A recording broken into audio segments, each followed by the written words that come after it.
Hadirin sekalian, kita sambut Radit Fan.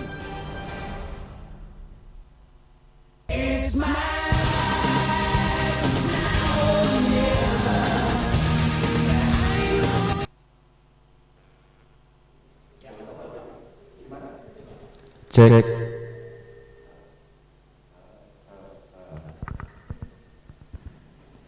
Cek. Ya. Ini boleh dicoret.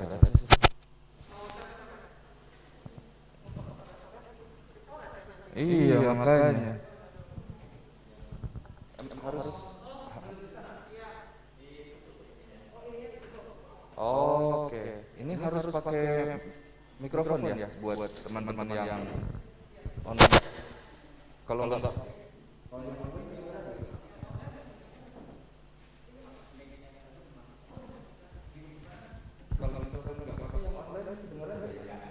enggak kedengeran ya, berarti emang harus pakai ya. Oke deh.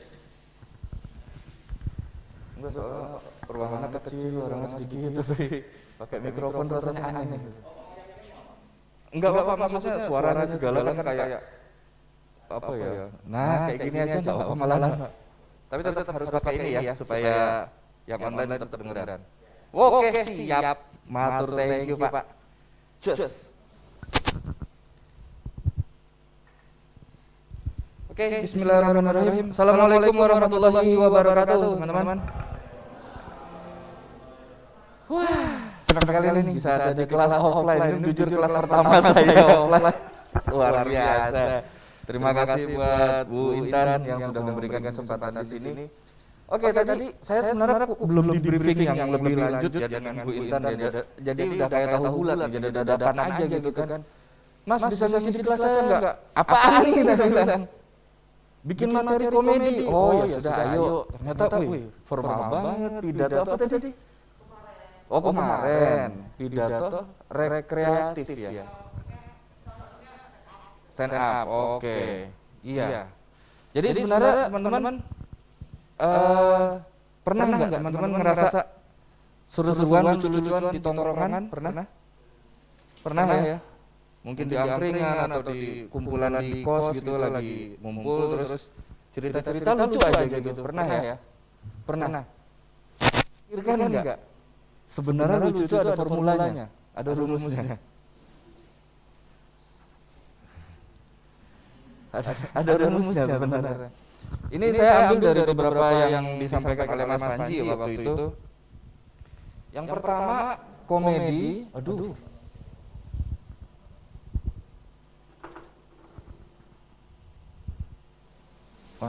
Enggak apa ya?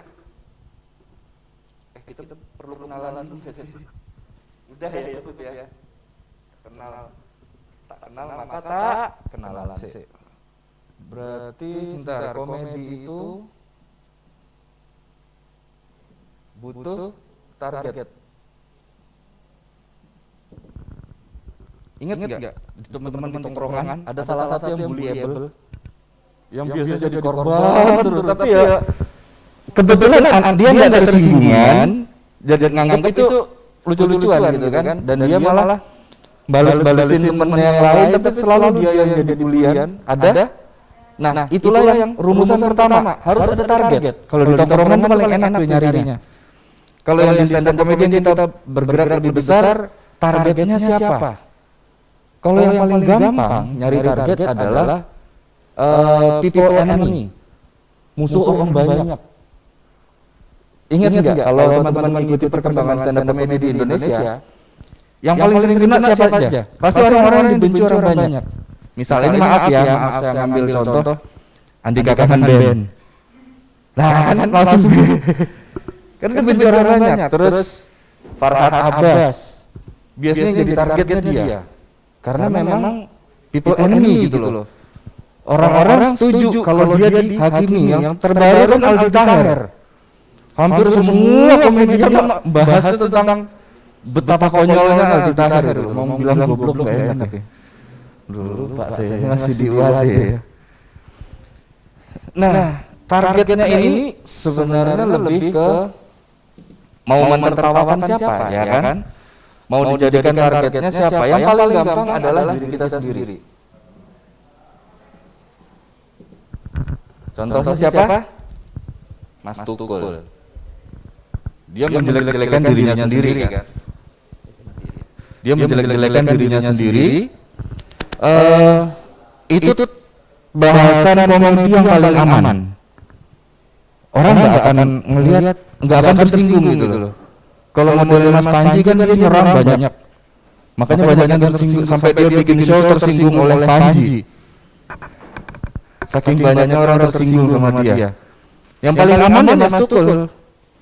Nggak ada yang tersinggung kan, dia leluconnya ke dia semua kok, deso lah dia sendiri kan. Diri kita yang paling gampang. Cari ke apa ya? Nanti ada rumusan lain lagi. Kemudian hal lain ya targetnya ini. Hal lain tadi sudah saya sampaikan, atau orang lain, pihak lain. Oh siap. Bisa benda, hal lain ini. Benda, emang bisa benda jadi lelucon? Kalau teman-teman pernah nonton stand up-nya Viko itu kan absurd ya. Dia menjadikan botol kecap sebagai pacarnya. Absurd banget itu. Kemudian ternyata si botol kecap selingkuh sama tutupnya. Dan mereka menjadi cinta segitiga. Itu kan parah banget gitu loh. Benda, hal lain jadi materi komedi itu bisa aja. Dan yang terakhir adalah audiens yang dijadikan lelucon. Nah, audiens ini yang mungkin nanti bisa masuk ke apa yang disampaikan Bu Intan tadi ya. Audiens yang seperti apa yang bisa kita dalam tanda kutip kita jadikan target komedi kita, target materi lelucon kita. Cuman kalau yang ini Anda harus punya kepekaan yang tinggi dulu. Mendingan bermain dengan dua hal ini dulu baru masuk ke audiens. Kalau tiba-tiba Anda baru masuk belum menguasai materi komedi sendiri ya, langsung mata-matain penontonnya, waduh. Itu bahaya teman-teman ya. Jangan juga. Jadi untuk masuk ke sini bermain dengan improve di panggung, kuasai dua hal ini dulu. Bagaimana caranya supaya orang nggak tersinggung dengan materi kita. Kalau Mas Panji sih bodo amat dia. Dia nggak peduli orang mau tersinggung, orang nggak tersinggung atau enggak. Dia tipikal orang yang temen gue banyak kok yang ngerasa kayak gue, itu kata Panji. Jadi kalau misalkan ada pihak yang tersinggung, oke, keberatan kamu apa, kita diskusi. Selalu itu yang disampaikan oleh Panji. Dia nggak mau berperang, diskusi, karena dia yakin hasil diskusinya dia menang gitu. Tipenya kayak Rocky Gerung. Dar, ayo, yang mana yang marah sini? Kita ketemu, kita ngobrol. Alasanmu marah apa? Wah, kamu jelek-jelekin ini itu. Oh, berarti konsep kata jelek antara kamu dan saya beda. Udah selesai. Itu solusi yang ngomong sampai enak. Mau bilang apa gitu, aduh, enak sis. Oke, kita sekarang masuk ke teori dasar komedi ya. Dasar dalam komedi. Teman-teman, kalau di tongkrongan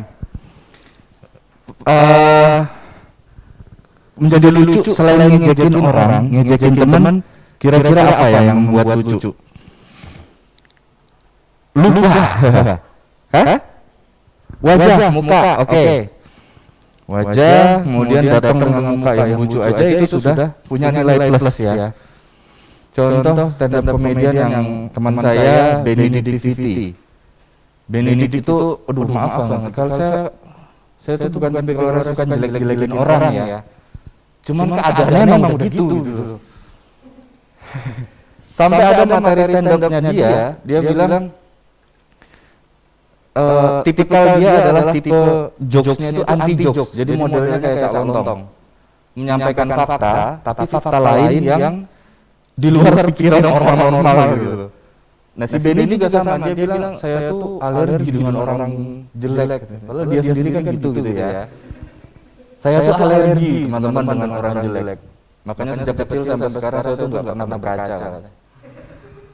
Jadi dia sebenarnya nyerang dirinya sendiri, tapi menyampaikan fakta bukan sesuatu yang mengada-ada kayak Viko tadi ya. Kalau Vika tadi kan dia absurd nama materinya. Nanti kita akan bahas itu. Formulasi lagi yang mau bermain yang absurd atau mau bermain komedi yang kalau saya bilang itu logis ya, seperti model Cak Lontong itu. Fakta dibenturkan dengan fakta lain, tapi jadinya lucu. Cak Lontong banget itu susah memang. Oke, dasar komedi adalah komedi itu bertemunya tragedi dengan waktu. Tragedi teman-teman. Makanya kalau di stand up comedy yang dicari itu keresahan dulu. Emosi teman-teman ketika gini. Apa yang teman-teman rasakan ketika masuk pintu gerbang UAD? Pintu masuk pintu gerbang dari depan itu ya. Melewati masjid ya kan? Masuk. Nah, setelah itu apa yang teman-teman rasakan? Ada perasaan emosional. Mau sedih, mau marah, mau senang, ketawa misalkan. Ada yang dirasakan? Diingat-ingat, coba diingat-ingat. Nah makanya diingat-ingat waktunya, kapan kira-kira teman-teman merasakan emosi itu? Ada yang dirasakan? Apa? Emosi apa yang dirasakan? Susah nyari parkir. Nice. Oke, susah nyari parkir. Itu kan tragedi ya? Masuk tragedi kan? Susah nyari parkir. Dapat parkir di ujung jauh banget gitu kan.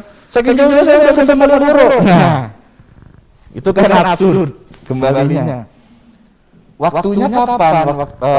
Otomatis ketika sudah dapat waktunya, tragedinya dapat, tinggal dibelokkan sedikit menjadi sebuah komedi. Mencari patahan kalau dalam teman-teman stand up itu. Jadi ibaratnya ya, ini logika kemudian terbentur oleh sebuah waktu.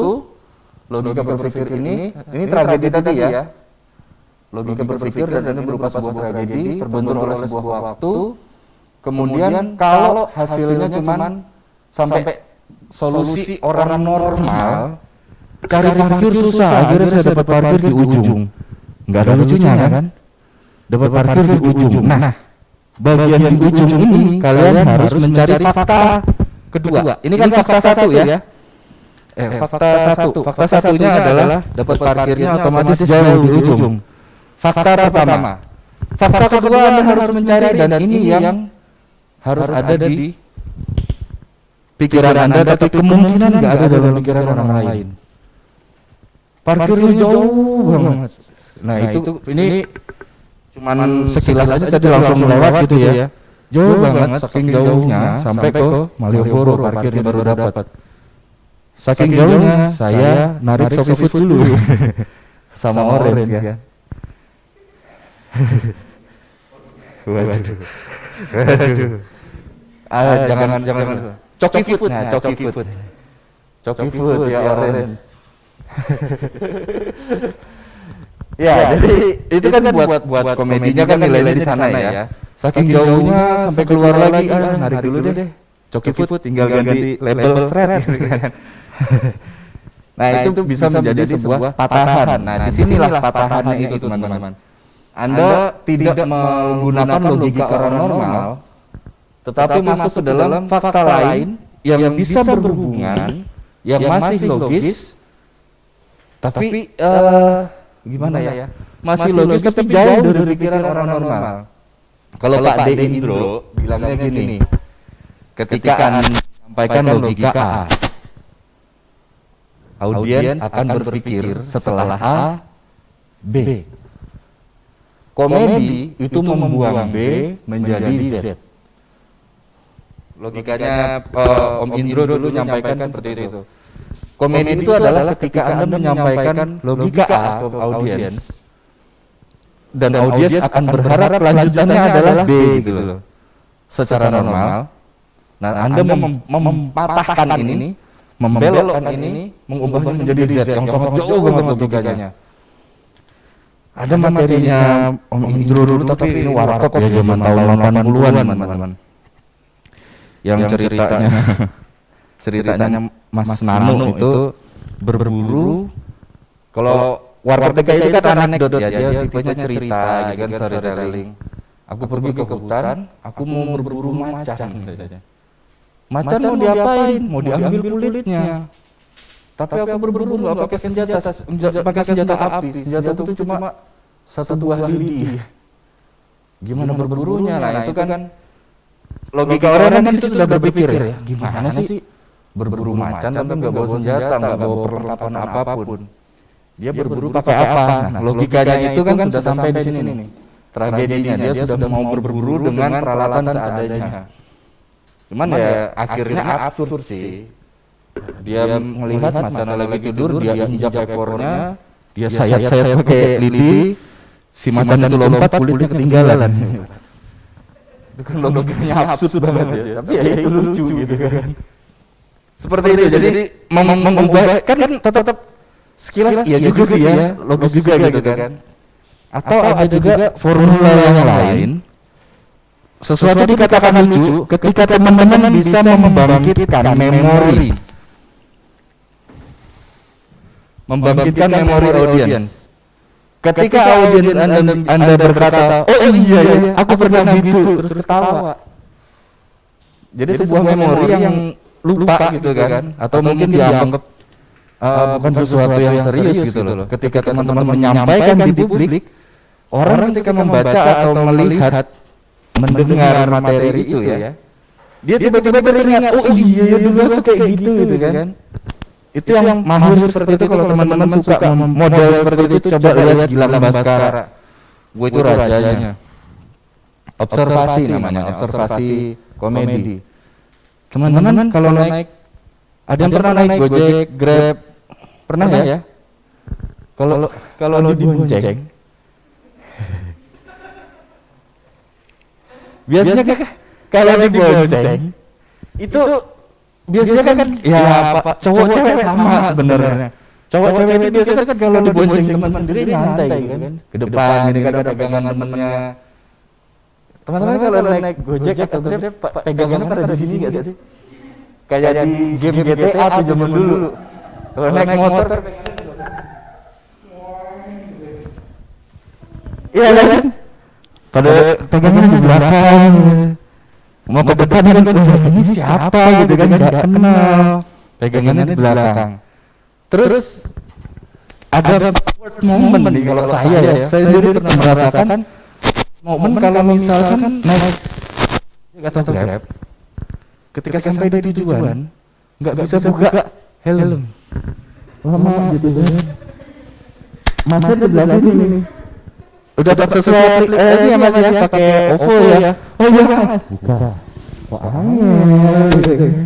Kita berusaha nggak mengalihkan karena apa, kalau kita minta tolong kan dibeli ya. Nah, hal-hal seperti itu kemungkinan kan bisa dirasakan oleh banyak orang. Tapi orang yang menganggapnya ya udah gitu kan. Ketika kita angkat di panggung itu menjadi sesuatu yang lucu. Waktu dan tragedi disampaikan di publik menjadi sebuah komedi. Itu maksudnya ya.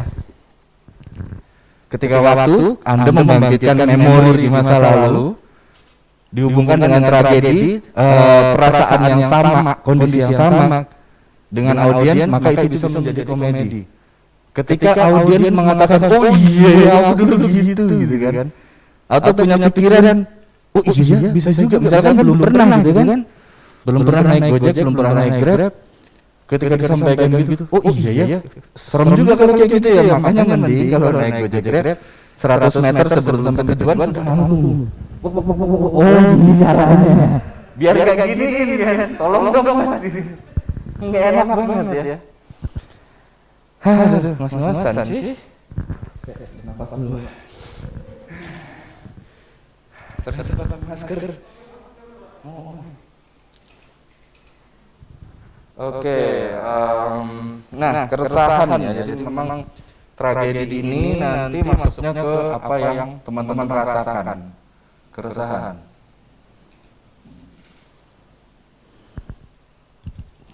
Makanya keresahan itu kan kebanyakan stand up comedian, apalagi yang angkatan awal ya, tahun 2011-an 12 itu mesti awalnya gua nggak ngerti ya kenapa sih bla bla bla bla. karena berangkatnya dari keresahan. Jadi teman-teman misalkan suatu saat menyampaikan cerita gitu ya, cerita. Kalau model storytelling emang bisa nggak Pak dihubungkan dengan ini? Bisa banget. Kalau storytelling nanti beda lagi rumusnya. Aduh. Ntar ini udah belum ya?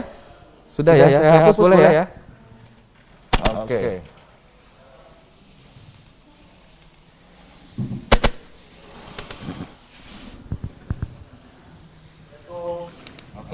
Sip. Cuman gini, ketika sebuah Anda diminta untuk mengisi sesi apa tadi namanya pidato rekreatif gitu ya, yang seperti stand up, usahakan ini yang membuat saya tereliminasi waktu di Suci dulu, efektif dan efisiennya, efektivitasnya kurang. Dan kebetulan di saat itu teman-teman saya yang lain efisien. Teman-teman yang lain, peserta yang lain, tawanya penonton itu bisa dibuat rapat gitu. Makanya kita menyebutnya LPM. Teman-teman harus mengukur ini. Laugh per minute. Ada laugh per minute. Kalau mau menjadi penampilan yang dianggap penonton wah gitu ya, Anda harus mempersiapkan LPM setidaknya 4 kali dalam 1 menit. LPM standar itu 4. Ada yang sampai 12. Kebayang 12 tiap 5 detik penonton ketawa. Emang ada coba Anda cari bintang BT namanya. Itu parah. Bintang BT namanya tuh. Dia pernah rekornya itu LPM-nya itu sampai 12. Tiap 5 detik orang ketawa. Karena memang dia tipikalnya one-liner. Absurd tapi one-liner.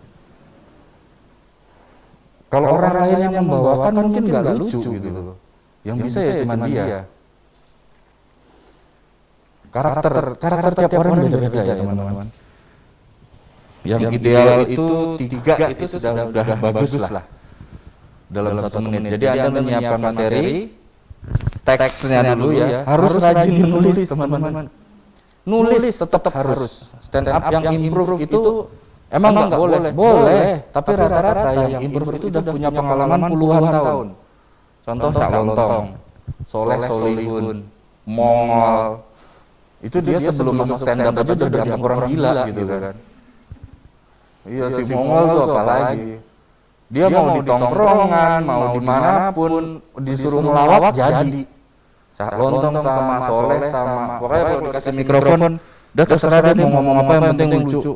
Jadi pasti. Karena skripnya sudah tertulis di sini sampai 20-30 tahun yang lalu. Cak Lontong itu hidup lama di Ludruk, Surabaya. Ludruk, habis dari Ludruk dia ke Sri Mulat. Tambah jadilah dari Sri Mulat. Baru dia berdiri sendiri, MC, terus akhirnya masuk ke stand up.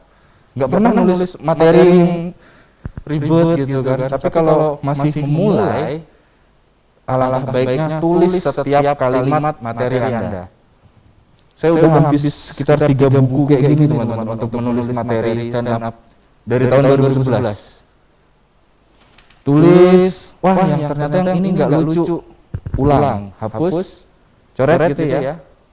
Cari punchline. Nah, nanti kita masuk ke setup punchline.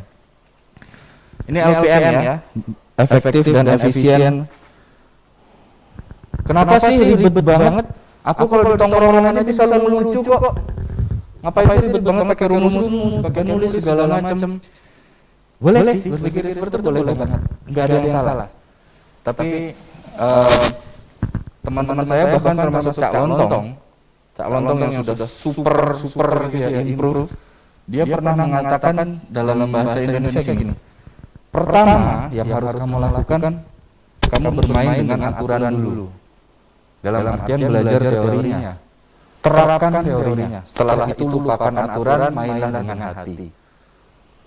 Kalau sudah ada Ya seperti Cak Lontong tadi, materinya udah di sini semua, makanya mikir.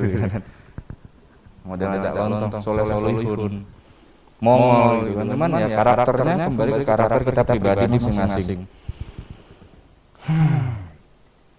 Sekarang kita masuk ke struktur ya. Struktur dasar jokes. Struktur jokes. Sederhananya cuman jokes itu setup dan punchline.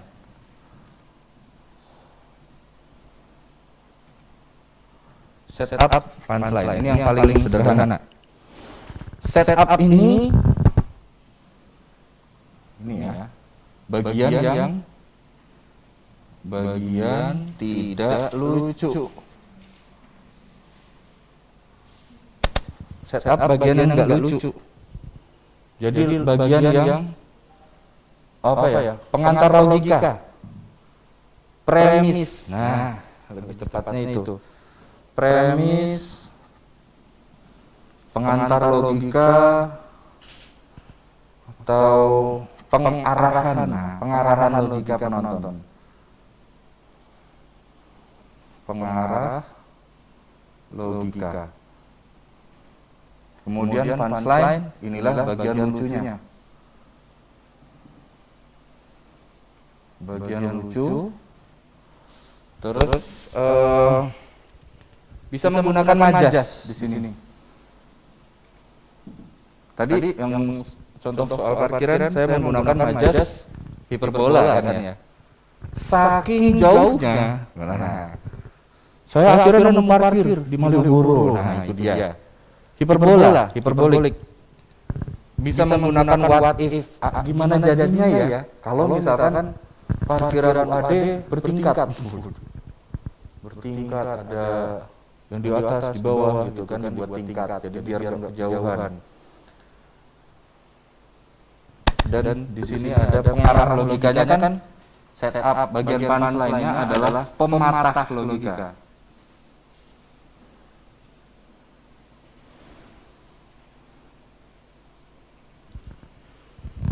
Ya saya biasanya pakai boneka saya ya.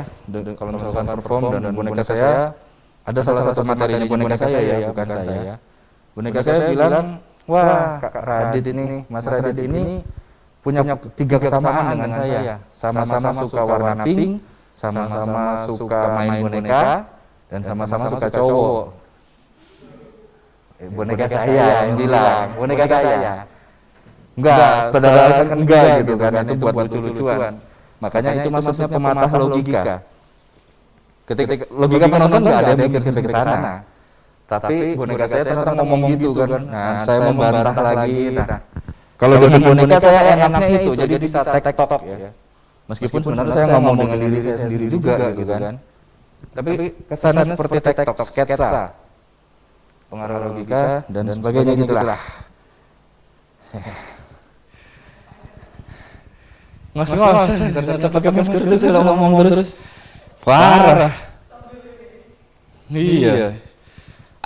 Pematah logika ada lagi lucu nih. Ini punyanya Mas Alit, kalau teman-teman tahu Mas Alit Jaban Bayi.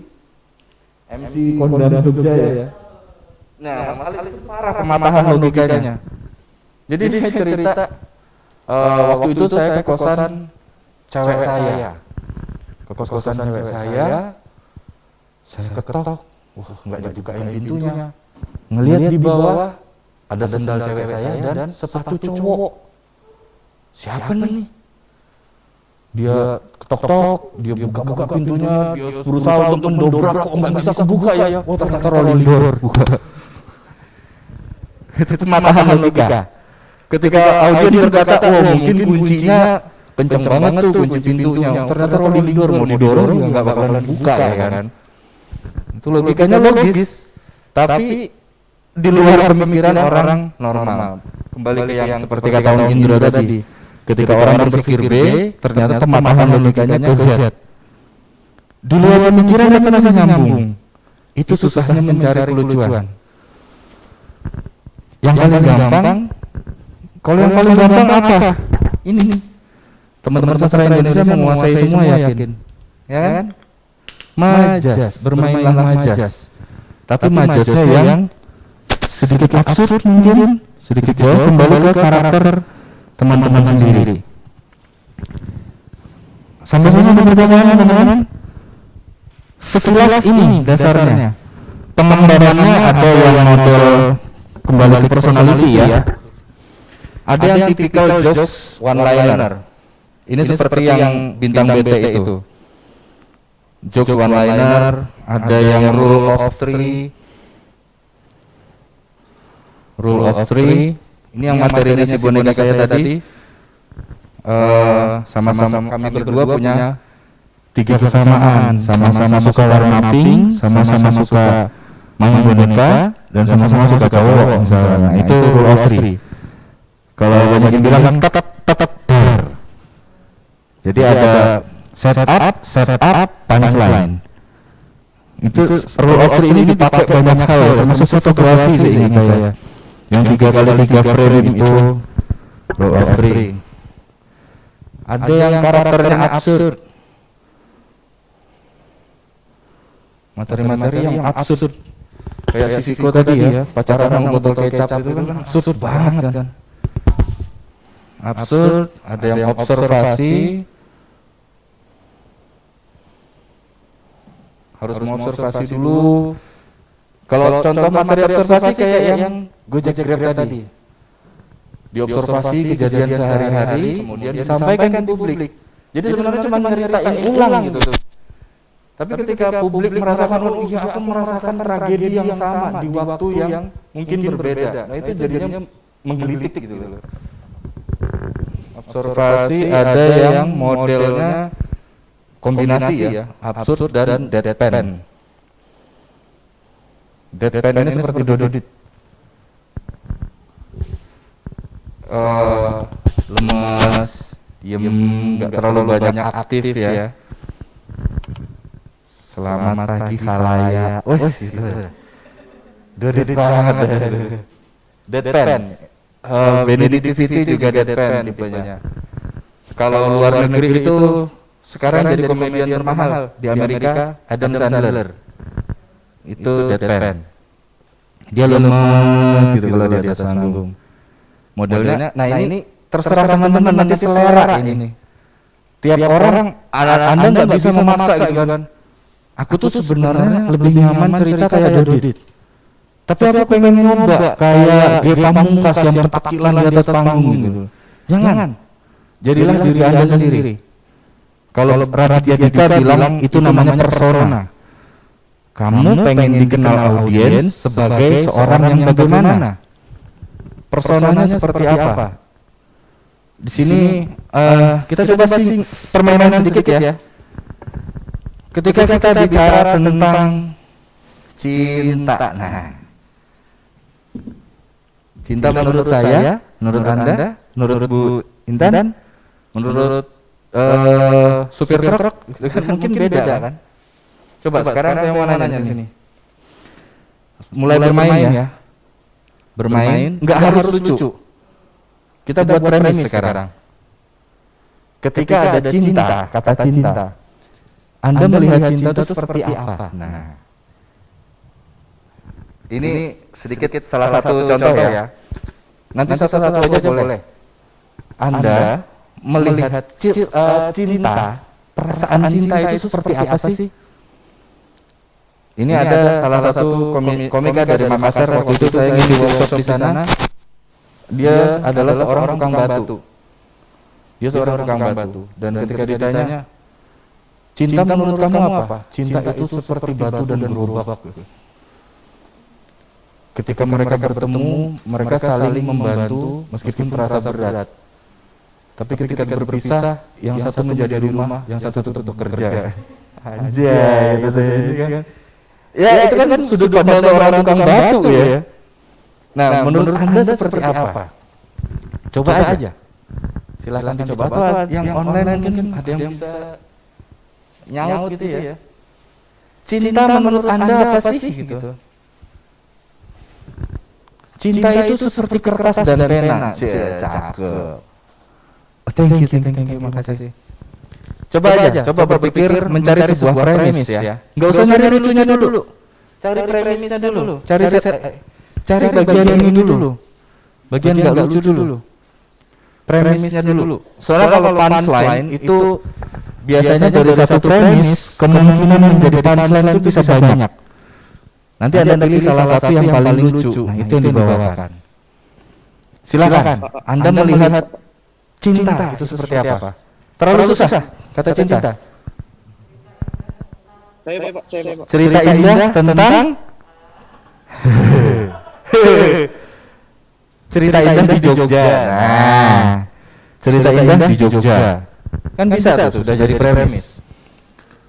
Buat saya yang mahasiswa dari luar, cinta itu adalah seperti cerita indah yang saya temukan di Jogja. Tapi di Kalimantan ya. Nah, itu punchline jadinya kan. Sampai situ aja. Cinta yang ditemukan di Kalimantan. Mampu dong. Apa ya? Terserah teman-teman. Tadi dari Bu Intan ya. Ini Pak. Cinta adalah cerita indah yang tertulis di Jogja. Ada yang lain? Marco. Siapa? Ini. Oh. Ya, silakan. Dengar enggak? Saya. Halo. Ya. Menurut saya cinta itu seperti tangga di tembok cinta, Pak. Tangga di tembok Cina, Pak. Semakin kita menapak di tangganya, maka semakin berat ujiannya, Pak.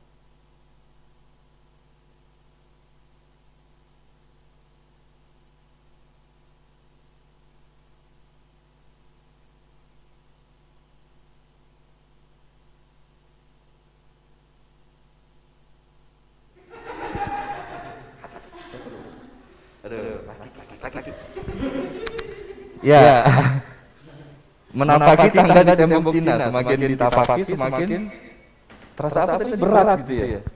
Berat, Pak. Oh, banyak cobaan. Oke, nice. Nah, itu dijadikan premis aja sudah menggelitik loh.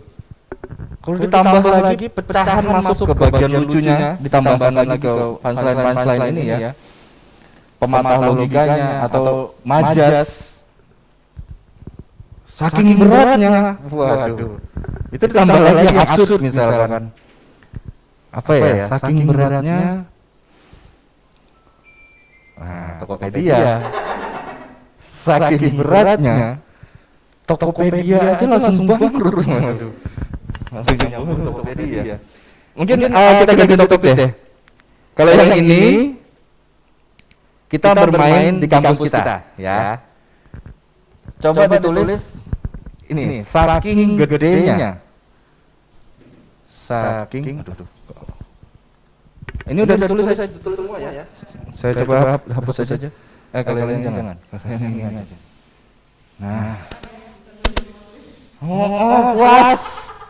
Puas banget, puas. Di mana sih spidol? Di mana spidolnya tadi, Kakak? Aduh, ini siapa sih? Dosen undang ganti langsung kelas gitu kan. Enggak, teman-teman. Ini udah bawaan dari lahir ya. Saya orientasinya lurus kok. Saya suka cewek, anak saya 2 gitu kan. Jangan. Jangan. Nah ini. Coba teman-teman temukan punchline-nya ya. Ini sudah premis dan juga menggunakan majas. Saking gedenya kampus saya mau dengar nih sense of humornya teman-teman. Saking gedenya kampus saya, nah ini sih. Yuk silakan kembangkan. Saya beri contoh satu boleh? Saking gedenya kampus saya, kalau saya dari ruang dosen mau masuk kelas, saya pakainya Flying Fox. Wah, itu salah satu contoh Flying Fox pada tahun ini kan ya. Tahu ya. Nah, dari atas ke bawah pakainya flying fox. Jadi kampus saya tuh mungkin dari satu ruangan ke ruangan aja 17 meter gitu kan. Nyebrang, turun lantainya pakai flying fox. Saking gedenya kampus saya, kalau mau masuk kelas saya pakai Google Map. Nyari koordinat dulu. Naik eskalator 10 meter ke depan, belok kanan. Itu mungkin bisa dijadikan seperti itu ya. Saking gedenya rumah saya, saking gedenya kampus saya. Kalau apa ya? Saking gedenya kampus saya.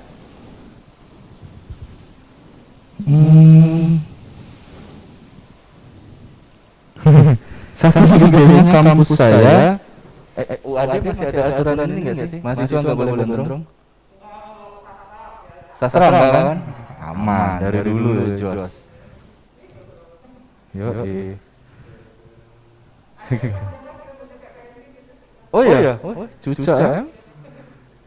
Iya, saking besar, saking gedenya kampus saya. Kalau misalkan saya habis potong rambut, sampai kelas udah gondrong lagi. Itu kan absurd ya.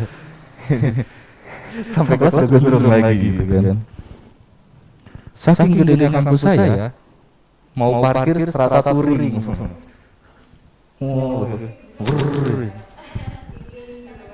Boleh. Rima, boleh aja. Malah itu maksudnya ke anak sastra Indonesia harus paham lah. Permainan bahasa full, tapi kemarin bahasa yang pematah logika. Ini kuncinya ada di sini. Ketika logika penonton, logika orang sama mungkin kalau dibilang orang normal nggak enak ya. Orang pada umumnya punya logika kelanjutan gitu kan dari sebuah premis yang paling simpel deh. Ini teka-tekinya Cak Lontong.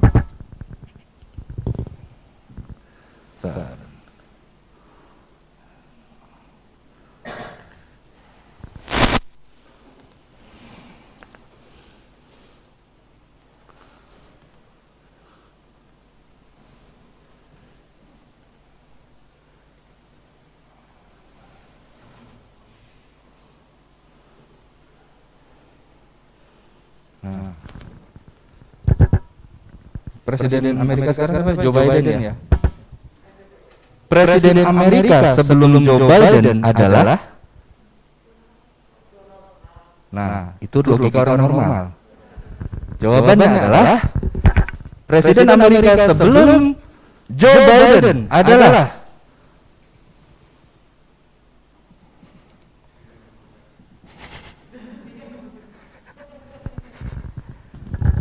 Nah, ketika muncul ini kan orang jadi emosi kan, muncul tragedi dalam pikirannya gitu loh. Emangnya salah? Enggak salah kan? Nah, ini permainan Cak Lontong. Permainan Cak Lontong tuh kayak gini nih. Jadi kalau ini formulanya Cak Lontong ya. Formulanya Cak Lontong. Ini premis dan ada satu fakta umum. Fakta umumnya harus disiapkan fakta tandingan, fakta lain yang tidak umum.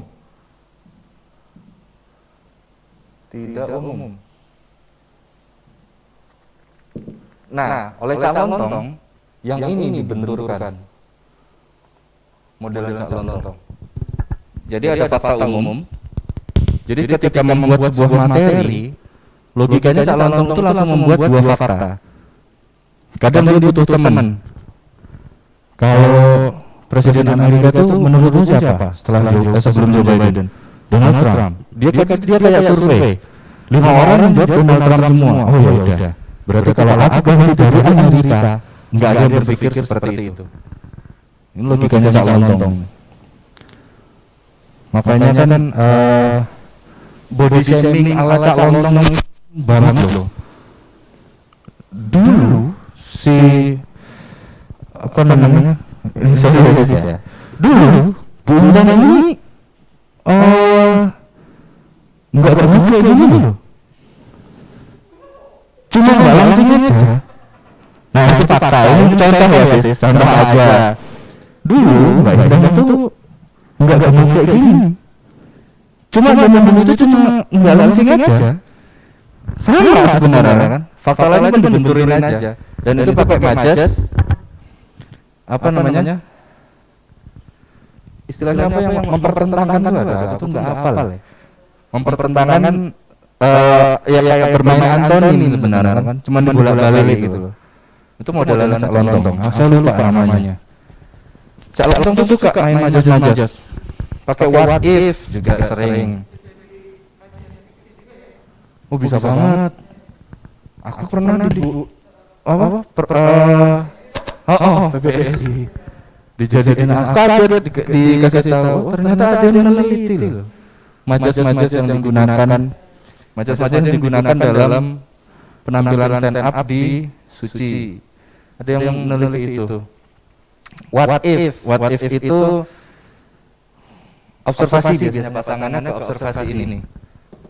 Jadi ada satu kasus, kemudian dari observasi ya, apa jadinya ya kalau misalkan benar-benar Indonesia itu macetnya Jakarta itu sudah membuat semua orang itu udah nggak bisa bergerak saking penuhnya jalan.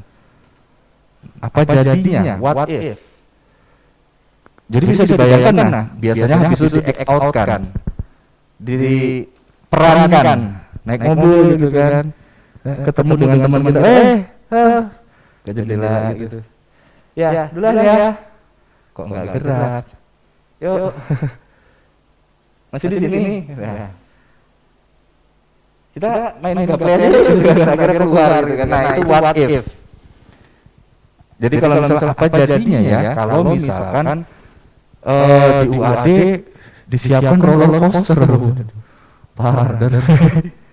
Saya bayangin aja udah ngeri ya. Jadi masuk dari parkir naik, wah langsung kelas. Nah itu juga bisa. Nah sekarang kita masih di sini teman-teman. Saking gedenya kampus saya, ada yang mau dari online, ada yang mau ini open. Saya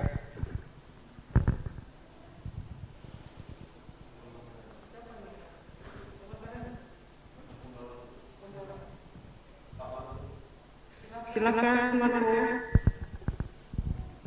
Tapi gedenya kampus saya nitip absen ke teman saya. Saya titip absen ke teman saya. Maksudnya gimana? Titip absen Pak. Titip absen. Kalau titip absen mah nggak usah kampus gede. Kampus kecil juga saya titip absen kan. Saking gedenya kampus saya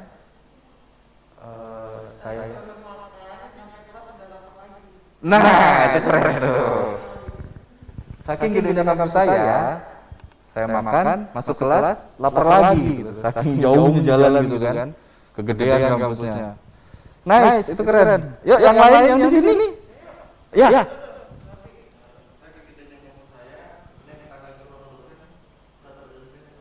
Nggak perlu fitness ya, nggak perlu senam, nggak perlu fitness.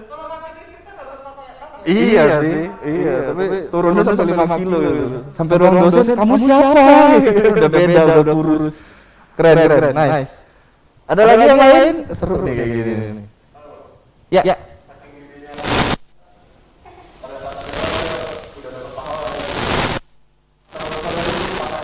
Waduh. Keren. Wah, logikanya gokil. Keren ya. Jadi muterin kampus udah kayak tawaf ya.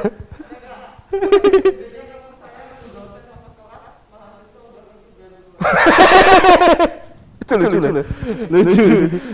Nungguin dosen sampai kelas udah wisuda. Waduh, kuliahnya cuma nunggu berarti. STU, sarjana tunggu. Keren. Nah, sebenarnya kan sesimpel itu sih mencari sebuah kelucuan itu kan tinggal Anda mematahkan logika premis. Tinggal mematahkan logika. Logika sudah diarahkan kemudian dipatahkan. Udah. Sesimpel itu sebenarnya. Cuman kan kadang perlu dipikir. Biar lucu banget gimana sih? Kadang stand up comedian ya yang benar-benar aktif, mereka satu premis itu kadang menyiapkan sampai 10 punchline. Tulis aja dulu premis, tulis aja dulu punchline-nya. Ya kayak ini tadi kan, saking gedenya kampus saya, premisnya kan cuma ini doang. Punchline-nya bisa banyak, kayak tadi naik tangga kampus ketemu dosen jadi kurus, turun 5 kilo, 1. Ya.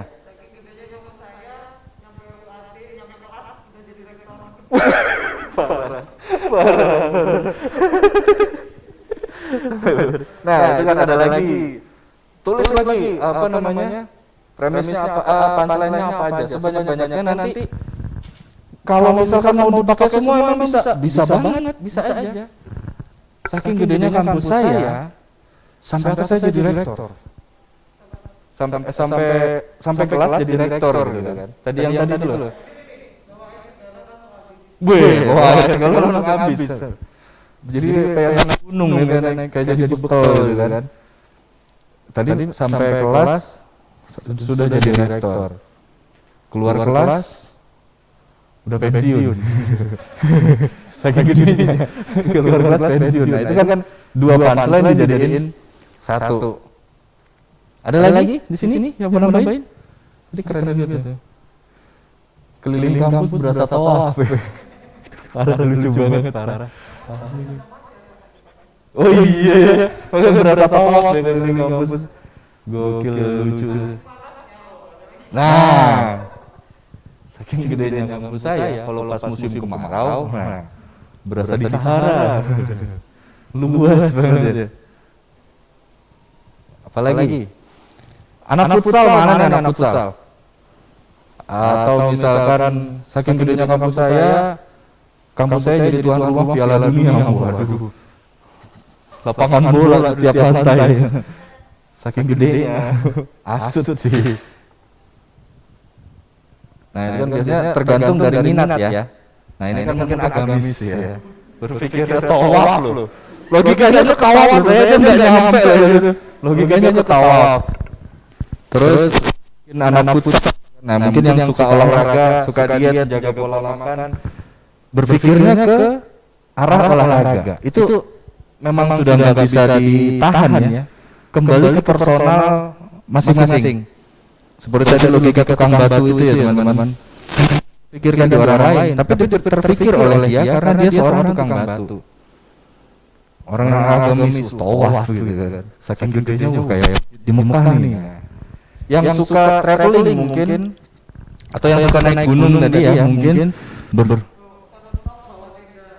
kerus top bawa tenda. Gokil. Dikira sendangnya. Ada lagi? Siapa ayo? Yang di sini? Saking gedenya kampus saya, mainkan dengan logika hobi teman-teman semua. Yang hobinya olahraga, apa kira-kira hubungannya ya? Hobinya ibadah, yang pikirannya sudah haji, larinya ke tawaf gitu kan. Ya bisa aja gitu kan. Apapun. Mainkan logika teman-teman semua. Dan Anda boleh bermain ini juga, yang bermain fakta tadi ya. Fakta lain, fakta umum, fakta tidak umum. Dibenturkan. Kalau mau pakai storytelling itu mungkin kalau storytelling nggak seperti ini ya. Storytelling itu bercerita.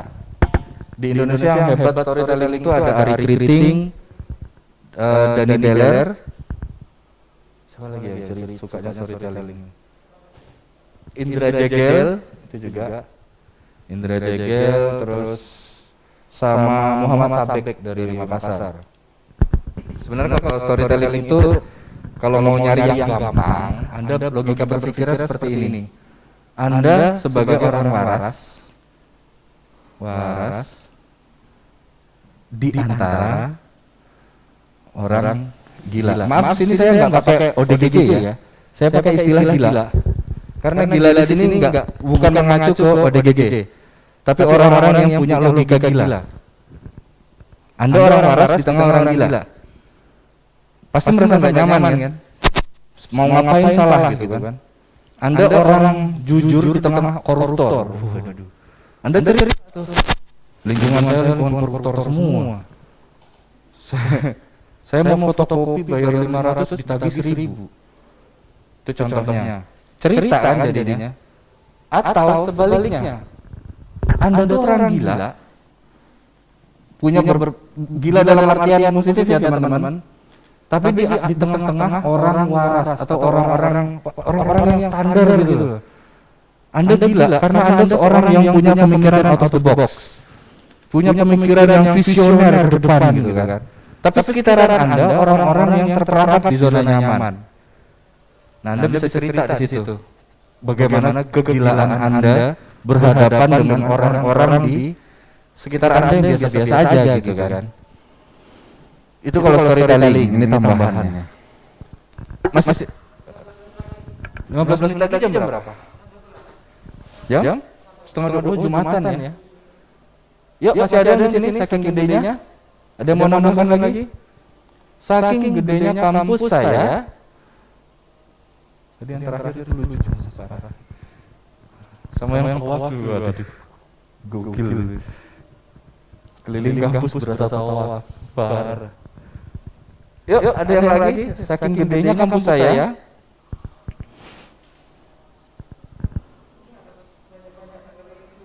Iya, jadi untuk kepekaan.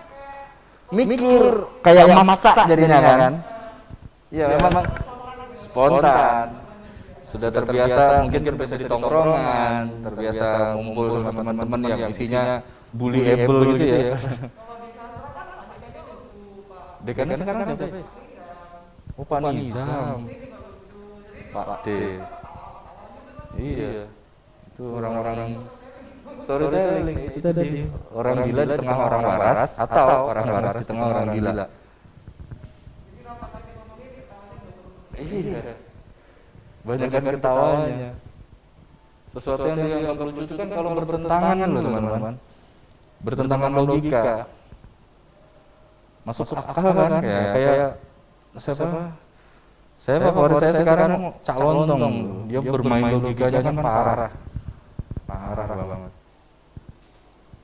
Cak Lontong termasuk Rocky Gerung itu ternyata juga makanya seperti ini. Ini loh membenturkan fakta ini loh. Kalau Rocky Gerung bukan membenturkan fakta tapi membenturkan logika. Makanya dia menggunakan istilah dungu ya kan. Istilah dungu ada yang protes loh. Kok Anda protes? Dungu versi Anda itu apa? Iya. Oh. Makanya dia langsung bermain logika dulu, dihantam dulu logikanya.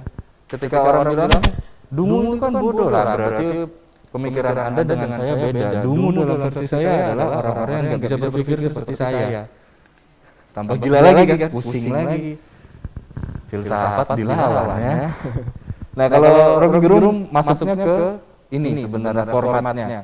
Tapi dia bukan memainkan fakta, tapi memainkan logika yang dibenturkan. Logika saya, logika Anda beda. Jadi nggak bisa disamain dong. Makanya dia selalu lepas dari hukum ya kan. Logika hukum dilawan sama dia kok dengan logikanya dia. Kesalahan saya apa? Karena mengucapkan kata dungu lah. Dungu dalam kamus Anda seperti apa? Dia punya dan dia memang orang jenius sih. Dia punya banyak definisi kata dungu dari berbagai sumber. Dari berbagai sumber. Menurut ini, menurut filsuf ini, menurut ini ya udah. Sama enggak dengan pemikiran Anda? Kalau enggak sama berarti saya enggak bisa dijerat atas dasar itu dong. Parah kan? Itu cara berpikir Rocky Gerung. Dia membenturkan logika dengan logika lain yang sejenis. Kalau di komedi kita membenturkannya fakta. fakta benturkan fakta lain yang sejenis, yang mirip tapi di luar pemikiran orang umum. Ada lagi tambahan mungkin terakhir kali ya. Siapa yang mau nambahkan itu? Saking gedenya kampus saya. Lagi di foto ke gaya dulu dong. Saking gedenya kampus saya. Terakhir sebelum kita pulang, sebelum kita closing, saya ambegan. Aduh. Siap. Udah aja Pak? Yang di Zoom ada lagi nggak ya? Nggak ada ya? Ada nambah saking gedenya kampus saya. Kenapa? Saking gedenya kampus saya sampai bisa kan kebalik. Kalau itu angkringan kan kecil. Kalau misalkan dibalik saking gedenya angkringan saya, di dalam ada universitasnya. Nah itu masuk. Saking gedenya angkringan saya, di dalam angkringan ada universitasnya. Itu keren banget.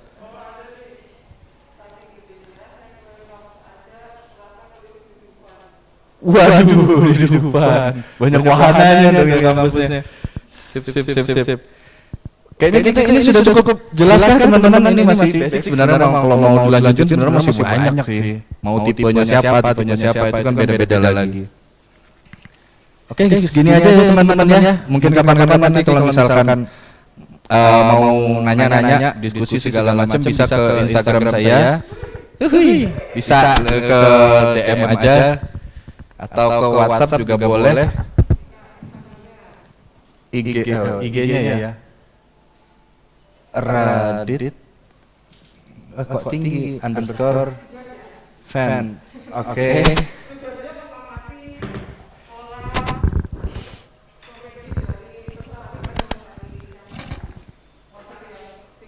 Iya. Idola dark jokes. Wah, banyak banget. Terserah sih tapi selera. Iya. Ada dark jokes itu ada Coki Muslim ya. Yang paling terkenal Coki Muslim. Kalau di luar negeri ada Louis CK, ada Chris Rock, itu juga agak-agak kacau tuh. Trevor ya. Storytelling ya. Kevin Hart itu 671. Cuman kadang saya kalau balas WA aku agak-agak lambreta ya, teman kalau misalkan lewat WA. Instagram sama sih, jarang megang HP soalnya sis. Ya main game apa lagi gitu kan. Yoi. Udah gitu aja ya teman-teman. Terima kasih banyak atas perhatiannya dan terima kasih atas kehadiran juga di sini. Alhamdulillah bisa merasakan serunya kuliah online. Gokil. Yoi dan sastra Inggris. Iya. Basic listening sama basic speaking. Oh boleh banget. Iya malah main nanti di sana, isinya main doang kelasnya. Makasih.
Halo Lola.